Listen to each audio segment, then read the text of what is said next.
সেই সাধনার্থেও হাজার হাজার বছর সাধনা করে নবদ্বীপের রুদ্রদ্বীপে জন্মগ্রহণ করলো। কোথায়? যশোর জেলার পুরন গ্রামে এক পবিত্র ব্রাহ্মণ কুলে জন্মগ্রহণ করলো এই কলিযুগে। ওমা, বাবার নাম হলো মনোহর চক্রবর্তী, মায়ের নাম হলো উজ্জ্বলা দেবী। সেই মনোহর চক্রবর্তী উজ্জ্বলা দেবী সন্তানকে পেয়ে মনের আনন্দে তারা সন্তানকে, সদ্যজাত সন্তানকে কোলে নিয়ে সন্ধ্যার সময়ে নামানন্দে বিভোর হয়েছে। তারা নাম করছে। এমন সময় নাম শ্রবণ করে ওই যে তখনকার দিনে ওই যে বললাম না মুসলমানের রাজত্ব, মুসলমানের লোকজনেরা হরিনাম সহ্য করতো না। যার ঘরে হরিনাম হতো আগুন ধরিয়ে দিত তার। আবার তখন একটা প্রথা চলতো বাবা। সেই প্রথাটা কি প্রথা? না সহমরণ প্রথা। ঘুমায় জানেন সহমরণ প্রথা কাকে বলে? সহমরণ প্রথা মানে স্বামী যদি মারা যায় ওই স্বামীর চিতাতে তার স্ত্রীকে জ্যান্ত পুড়ে মরতে হয়। এইটা হচ্ছে সহমরণ প্রথা। ছিল তখন, এখন এই সকল নেই। তাই সেই সহমরণ প্রথা নিয়ে সদ্যজাত সন্তানকে কোলে নিয়ে সেই মনোহর চক্রবর্তী উজ্জ্বলা দেবী নামানন্দে বিভোর হয়েছে। হরে কৃষ্ণ হরে কৃষ্ণ কৃষ্ণ হরে হরে হরে রাম হরে রাম রাম রাম হরে হরে কৃষ্ণ হরে কৃষ্ণ কৃষ্ণ কৃষ্ণ হরে হরে হরে রাম রাম রাম হরে হরে। হরে কৃষ্ণ হরে কৃষ্ণ কৃষ্ণ কৃষ্ণ হরে হরে হরে রাম রাম রাম হরে হরে। হরে কৃষ্ণ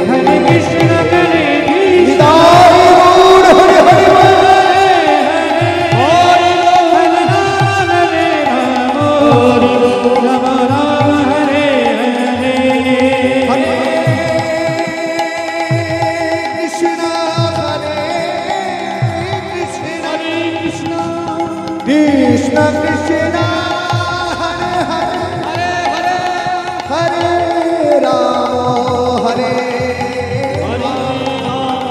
রাম রাম হরে হরে। উজ্জ্বলা দেবী, ওমা উজ্জ্বলা দেবী মনোহর চক্রবর্তী নাম করছে। ওই নাম শ্রবণ করে মুসলমানের লোকজনেরা তাদের ঘরে আগুন ধরিয়ে দিল। দাও দাও করে জ্বলে উঠল আগুন। সেই আগুনে একটা অনর্থ হয়ে গেল। মা কি জানেন? মনোহর চক্রবর্তী ওই আগুনে পুড়ে মারা গেল। সহমরণে চলে যেতে হলো উজ্জ্বলা দেবীকে। উজ্জ্বলা দেবী যেই সহমরণে চলে গেল, সদ্যজাত সন্তান এখন পথের মধ্যে পার হচ্ছিল মুসলমানদের একজন, যার নাম হচ্ছে হাবিবুল্লাহ কাজী। হাবিবুল্লাহ কাজী, ওমা ওই হাবিবুল্লাহ মিয়া কি করলো? ওই সদ্যজাতির সন্তানের কান্নার শব্দ শুনতে পেল। বাবা সদ্যজাত সন্তানের কান্নার শব্দ শুনতে পেল। এমন করে চিৎকার করে কাঁদছে, মনে হচ্ছে সন্তানটি যেন চিৎকার করে কাঁদছে। কি বলে কাঁদছে? ও গো মামা বলিয়া শিশু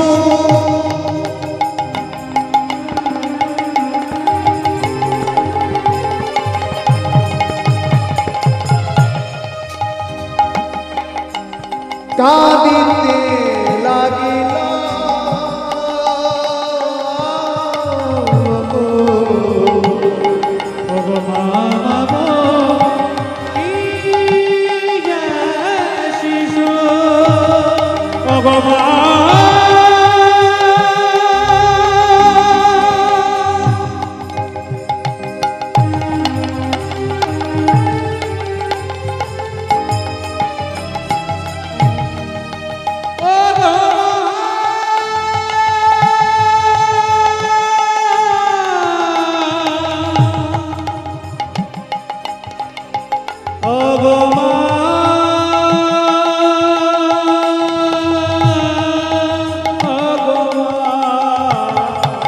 ও গো বলিয়া শিশু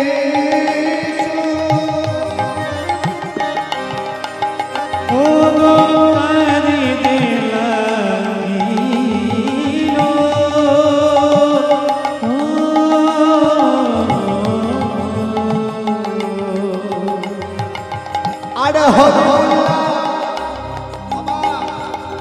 রাধে হবিবুল্লাহ কাজী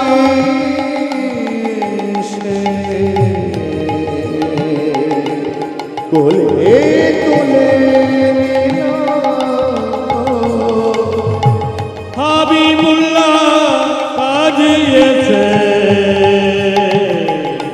কোলে তুলিল হবিবুল্লাহ কাজী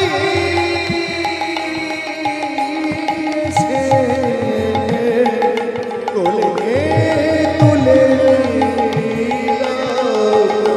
ওই হাবিবুল্লাহ কাজিয়েছে কোলে তুলে নিল হবিবুল্লাহ কাজী বলে যে মুসলমান বাবা সে জ্বলন্ত ঘরের মধ্যেই দেখছে ছেলেটা কাঁদছে, সদ্যজাত ছেলে। সেই সদ্যজাত ছেলেকে কাঁদতে দেখে কোলে তুলে নিয়ে একেবারে রাতের অন্ধকারে সে কি করেছে, রাতের অন্ধকারে ছুটতে ছুটতে একেবারে নিজের পাড়াতে চলে গেছে। নিজের পাড়াতে তার স্ত্রীর নাম হচ্ছে ফাতেমা বেগম। ঘরের দুয়ারের সামনে এসে চিৎকার করে তার স্ত্রীকে ডাকছে, ফাতেমা ফাতেমা বেরিয়ে এসো, বেরিয়ে এসো। এই দেখো তোমার জন্য আমি কি নিয়ে এসেছি, দেখো আজকে তোমার জন্য আমি আল্লাহর বকশিস নিয়ে এসেছি। আল্লাহ আমাদেরকে বকশিস দিয়েছে। ওমা এই হবিবুল্লাহ কাজীর কিন্তু সন্তান সন্ততি ছিল না, বড় মায়া হলো একেবারে মুসলিম কুলে নিয়ে। ফাতেমা বেগম বেরিয়ে এসে বলছে, কি কার কার সন্তান কোলে নিয়ে এলে, কার সন্তান কি রাতের অন্ধকারে নিয়ে এলে? না গো ফাতেমা, এটা কারো সন্তান নয়, আল্লাহ আল্লাহ আমাদেরকে বকশিস দিয়েছে।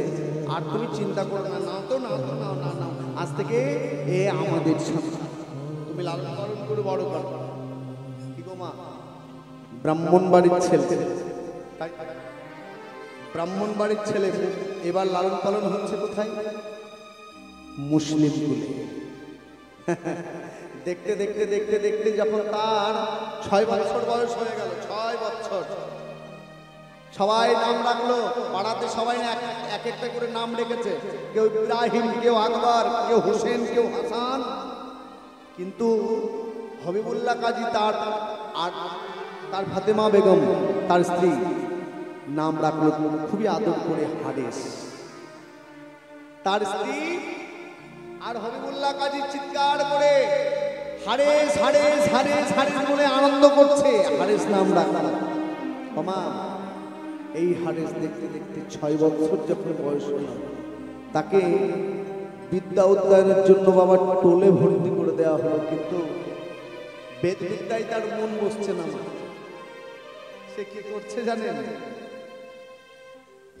ওই টোলের সময়টা সন্ধ্যার সময় সে কি করছে, এক ব্রাহ্মণ বাড়িতে, নবদ্বীপে হিন্দু বাড়ি, মানে এক ব্রাহ্মণ বাড়িতে ভাগবত পাঠ হতো প্রত্যেক দিন, চলে যেত হাজার হাজার লোকের মধ্যে বসে ওই হারেস করজোরে প্রত্যেক দিন ভগবানের ওই ভাগবত পাঠ লীলা সাধন করত।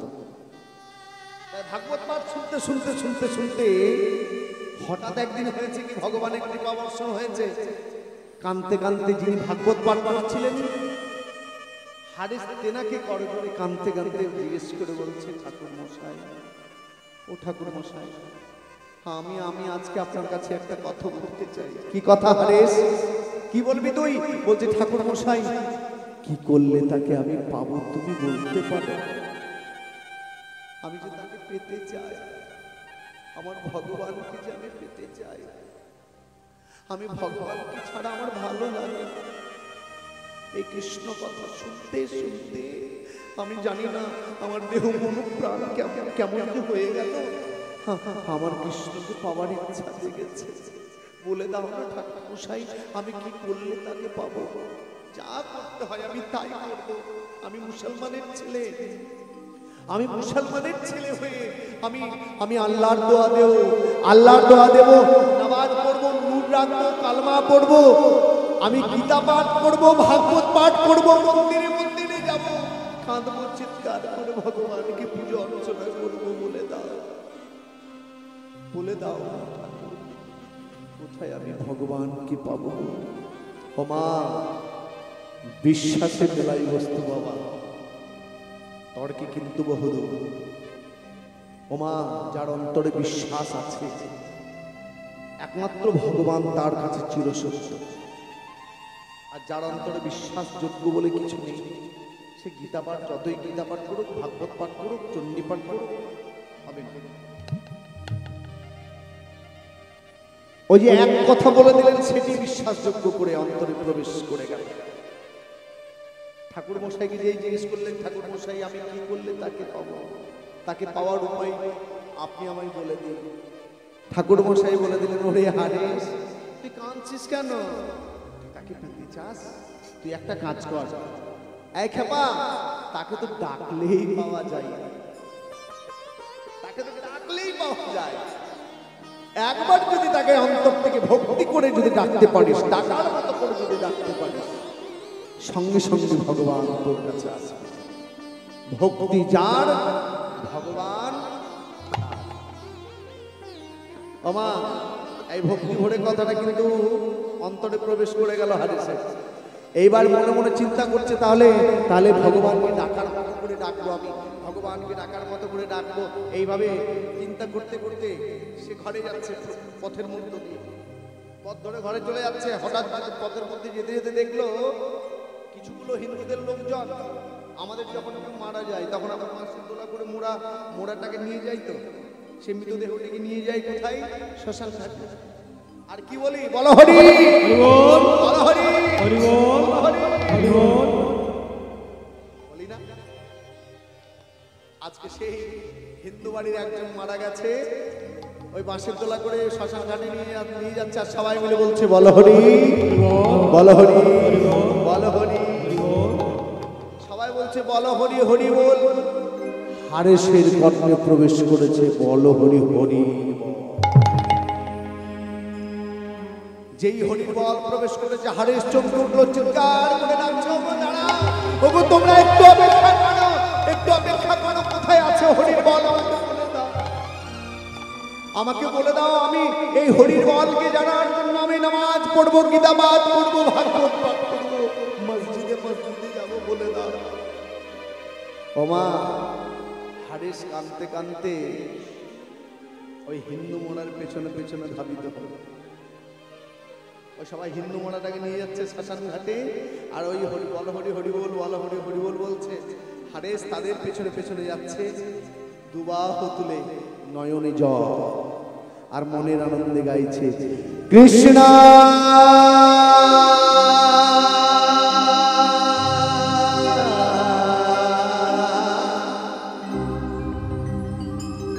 কে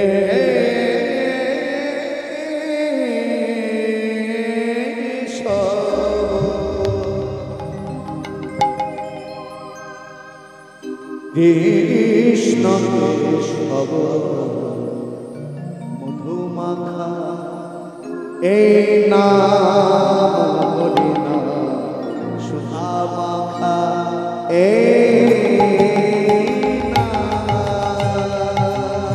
মায়েরা একবার ধ্বনি হরি হরি কৃষ্ণ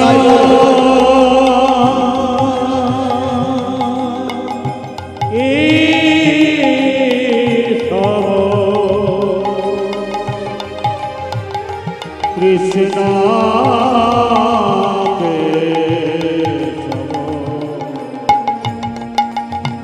সুধা মাখা, এই নাম হরি নাম মধু মাখা, এই নাম কৃষ্ণ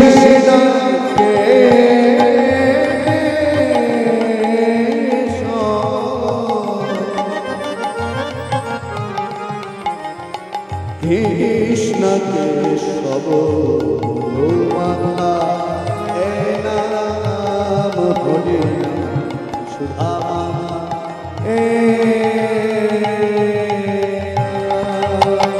কৃষ্ণ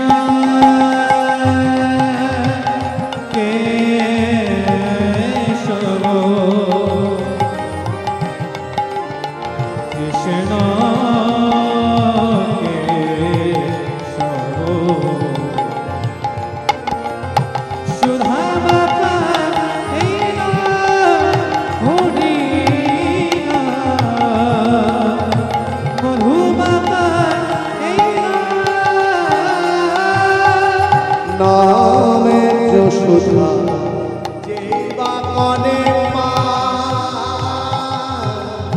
নামের সুধা যেই বা করি পায়, নামের সুধা যেই বা কনে পায়।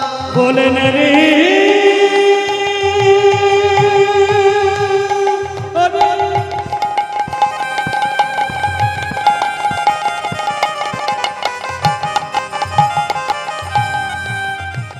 সুধা মাখা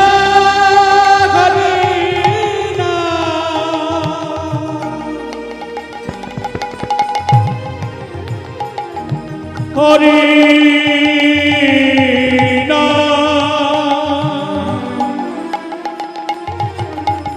কৃষ্ণ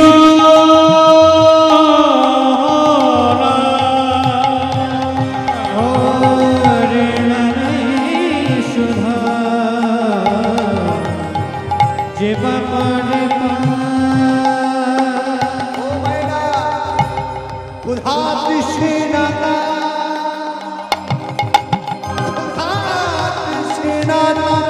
হয়নি অবসান,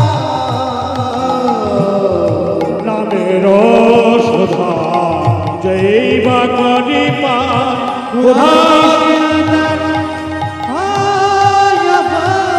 ওরে অন্তরে সদাই কৃষ্ণ প্রেম তার, অন্তরে সদা কৃষ্ণ প্রেমিকা, অন্তরে সদাই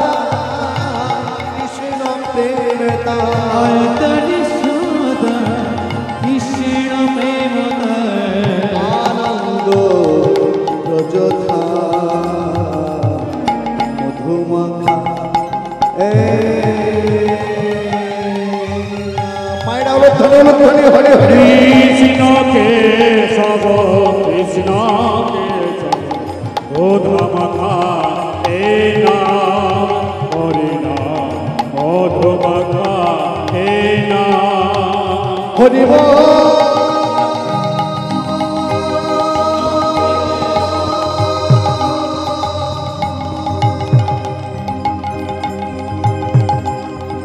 হরি বল হরি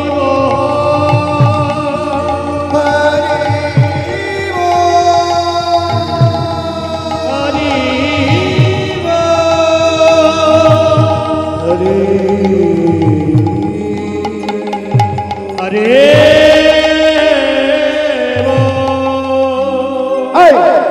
চুপ কর, চুপ কর, চুপ কর।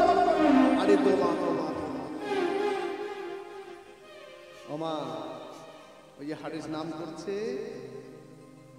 হিন্দু মরার পেছনে পেছনে ধাবিত হলো, নাম করছে। এখন পথের মধ্যে দেখা হয়ে গেল গোড়াই কাজী, মুসলমানদের গোড়াই কাজী হারিসকে দেখতে পেয়ে সঙ্গে সঙ্গে তার মুখে হাত দিয়ে যায়, চুপ কর। আরে তোবা তোবা, এই এই তুই তুই ওই হবিবুল্লাহ মিয়ার ছেলে না? হ্যাঁ, তুই হবিবুল্লাহ মিয়া ছেলে, তুই তোর নাম তো হারিস তাই তো?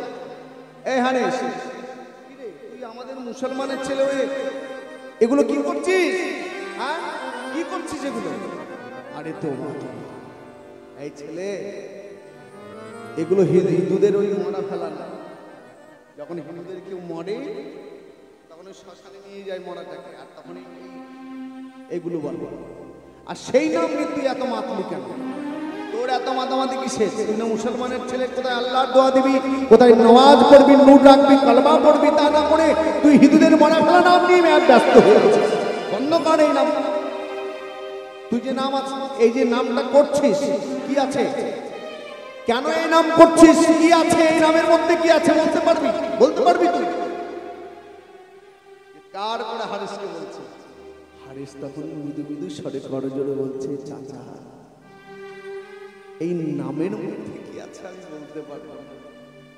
নামের মধ্যে কি আছে সেটা তো আমি বলতে পারবো না। তবে আমি তোমাকে একটা কথা কিন্তু অবশ্যই বলবো, একটা কথা আমি অবশ্যই বলবো, এই নামে যত হলো আপনারে, এই জপ হলো আপনারি কাজী চাচা এই নাম জপ হলো আপনারি ভুলে যা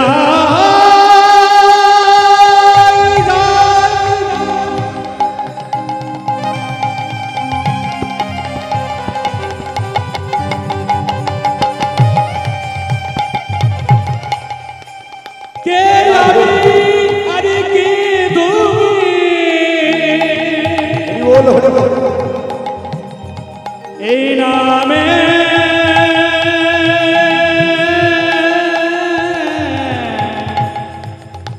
এমনি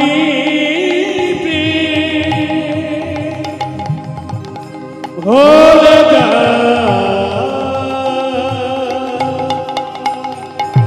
এই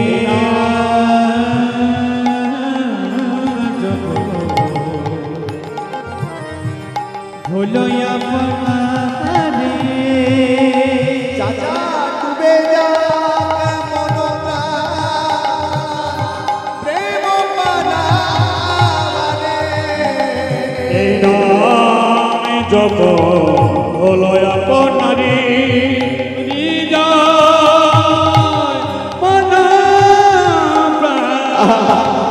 ও গো জপনে জপনে জপনে রসনা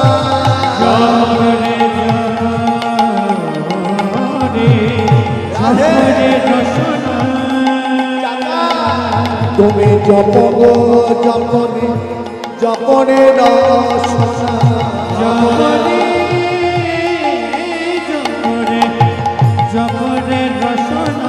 এই মধুমাখা হরে নাম কৃষ্ণ মধুমাখা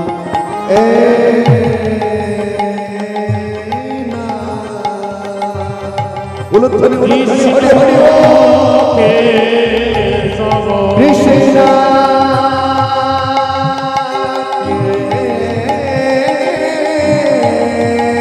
কৃষ্ণ কৃষ্ণ কেশব মধুমাখা হরি সুধা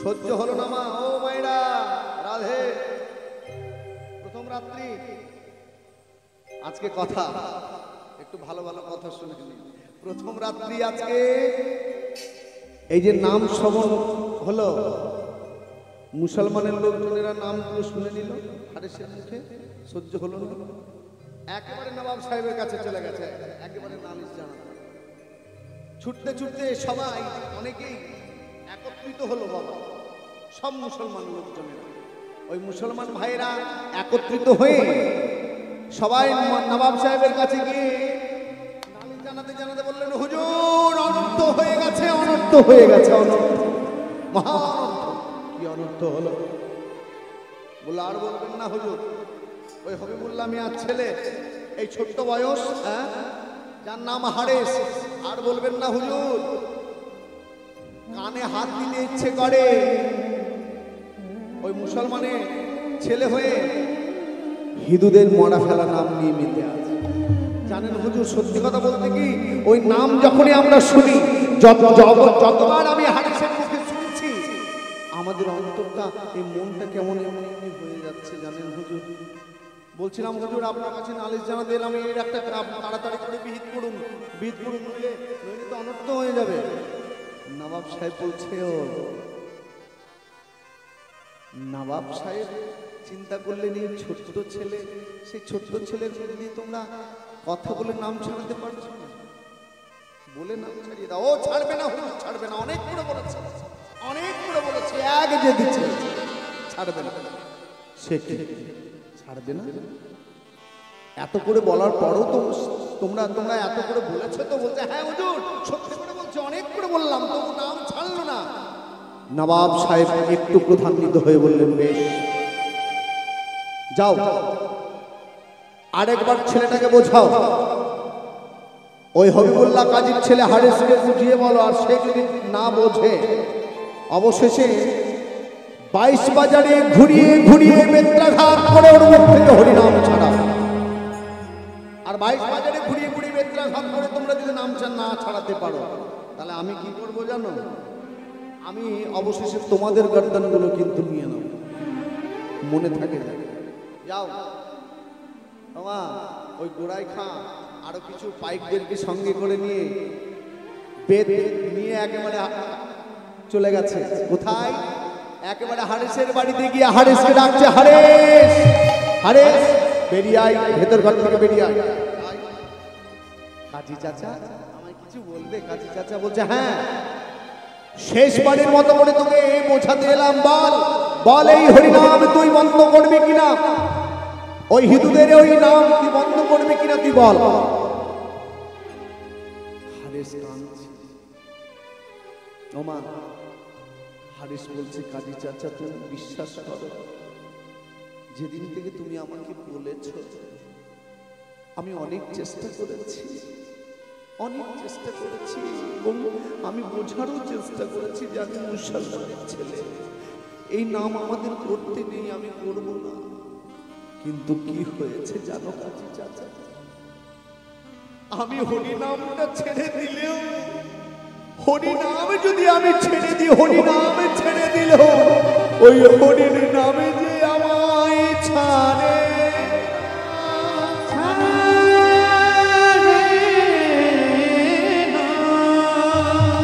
ও গো কাজী চাচা, হরির নামে যে আমায় ছাড়ে না, হরির নামে যে আমায় ছাড়ে না।